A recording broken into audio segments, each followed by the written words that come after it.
Perkenalkan, nama saya Adnael Silitonga dengan NIM 2209011109. Di sini saya akan membahas tentang lumpen proletariat di Sumatera Utara dan hubungannya terhadap para pengguna narkoba. Lumpen proletariat adalah lapisan kelas pekerja yang tidak memiliki kesadaran golongan dan maka itu tidak berguna lagi untuk perjuangan revolusioner, tidak lagi memproduksi yang bermanfaat secara sosial, dan bahkan menjadi penghalang perwujudan masyarakat tanpa kelas. Istilah lumpen dikemukakan oleh Marx, di mana pengertian dari lumpen adalah orang berpakaian rombeng, orang jelata, duta susila, dan orang bawahan.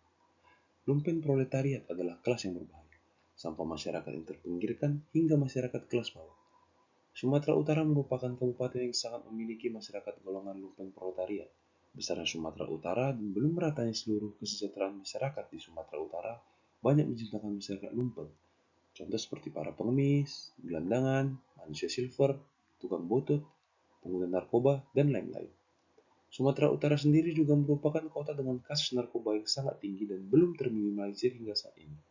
Narkoba mempengaruhi berbagai macam golongan dan juga kalangan, salah satunya masyarakat lumpen proletariat.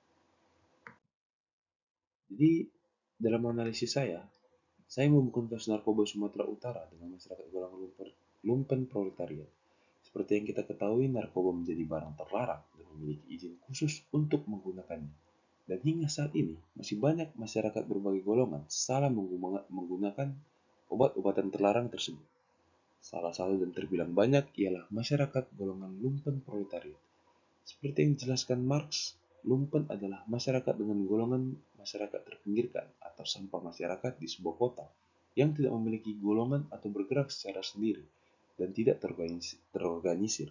Lumpen juga menjadi indikator tingginya kemiskinan sebuah kota ataupun negara dan sering dianggap sebagai penyebab lambatnya pembangunan di kota atau bahkan negara sekalipun. Mengapa banyak masyarakat golongan lumpen yang kecenderungan terjerat narkoba serta obat-obatan lainnya? Jadi masyarakat lumpen ini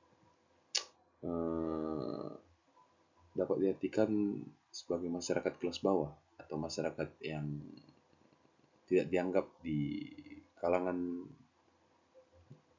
sosial seperti itu. Jadi lumpen ini adalah kaum yang tidak masuk ke dalam kategori proletar maupun bourgeois dalam sebuah negara. Lumpen juga tidak mempunyai status yang jelas di dalam masyarakat, membuat keberadaannya dapat digunakan oleh politisi reaksioner maupun gerakan revolusioner untuk memprotes pembangunan yang dilakukan pemerintah di sebuah negara. Lumpen juga memiliki ciri-ciri seperti tidak mempunyai pekerjaan yang jelas, berposisi sebagai parasit sosial, orang yang dibuang dari industri, tidak memiliki kelas sosial. Lumpen sering juga dianggap sebagai indikator tingginya kemiskinan di sebuah negara atau dianggap sebagai penyebab indikator lambatnya pembangunan di sebuah negara. Jadi mengapa saya bisa mengaitkan masyarakat golongan lumpen dengan narkoba? Jadi kesimpulan yang saya dapat, masyarakat lumpen di Sumatera Utara ini banyak terjerat kasus narkoba karena kondisi mereka yang tidak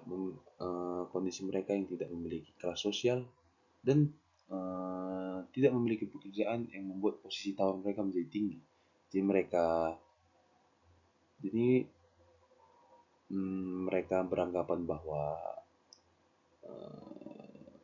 menjadi kurir atau menjadi bandar narkoba atau bahkan pengguna narkoba menjadi salah satu cara mereka untuk perubahan nasib.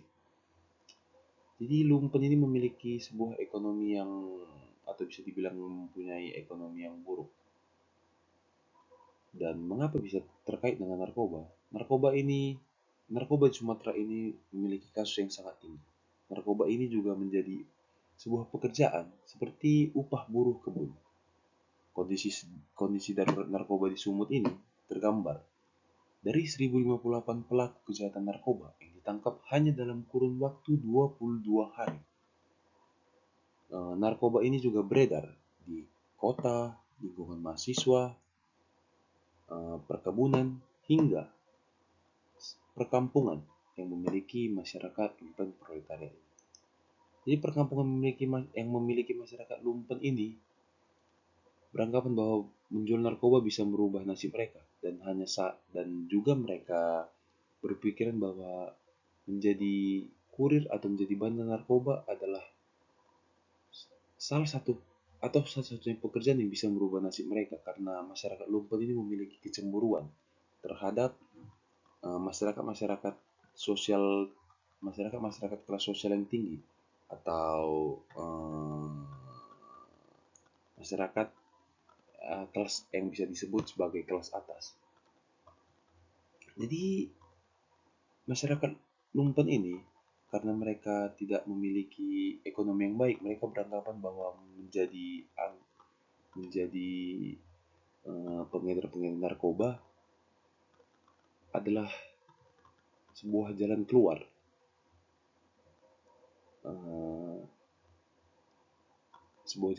untuk mereka bisa merubah status sosial mereka. Dan lumpen ini dianggap sebagai indikator tingginya sebuah kemiskinan negara. Jadi karena anggapan mereka dan gerakan mereka yang tidak terorganisir ini menyebabkan pembangunan sebuah negara menjadi terganggu. Karena pemerintah menjadi banyak atau lebih fokus terhadap kasus-kasus narkoba yang ada di Sumatera Utara ini. Jadi kesimpulan yang ada, masyarakat lumpen ini beranggapan bahwa menjadi pengedar narkoba atau pengguna narkoba adalah sebuah atau salah satu upaya untuk mengatasi kecemburuan mereka terhadap kaum kelas sosial tinggi atau masyarakat kelas atas. Jadi masyarakat lumpen ini bisa dibilang berusaha untuk merubah nasib mereka, merubah golongan mereka supaya menjadi tidak lumpen, tetapi dengan cara yang salah. Jadi masyarakat lumpen di Sumatera Utara ini memang banyak, dan masih sangat banyak yang belum terjangkau oleh pemerintah, dan menjadi salah satu penyebab lambatnya pembangunan di Sumatera Utara ini, dikarenakan masyarakat lumpen banyak yang menjadi kecanduan dan terjerat kasus-kasus narkoba yang menyebabkan kesejahteraan masyarakat di Kabupaten Sumatera Utara ini tidak merata. Dan jadi kesimpulan yang saya dapat, masyarakat lumpen adalah masyarakat yang menginginkan perubahan, tapi dengan cara yang salah. Dan serta kesimpulan dan saran saya adalah masyarakat lumpen proletariat ini yang sudah terjerat narkoba dan kasus narkoba harus segera diatasi, karena hal ini sangat berpengaruh terhadap pembangunan sebuah kota atau bahkan negara. Seperti yang saya bilang tadi, karena banyak yang terjerat kasus narkoba menjadi penyebab tidak meratanya kesejahteraan di Kabupaten Sumatera Utara ini. Jadi pemerintah harus ekstra untuk mengatasi kasus-kasus narkoba yang masuk ke dalam masyarakat golongan lumpen ini, karena bisa menghambat pergerakan, bisa menghambat pembangunan, dan menjadi tingginya indikator kemiskinan di Sumatera Utara. Sekian dari saya, terima kasih.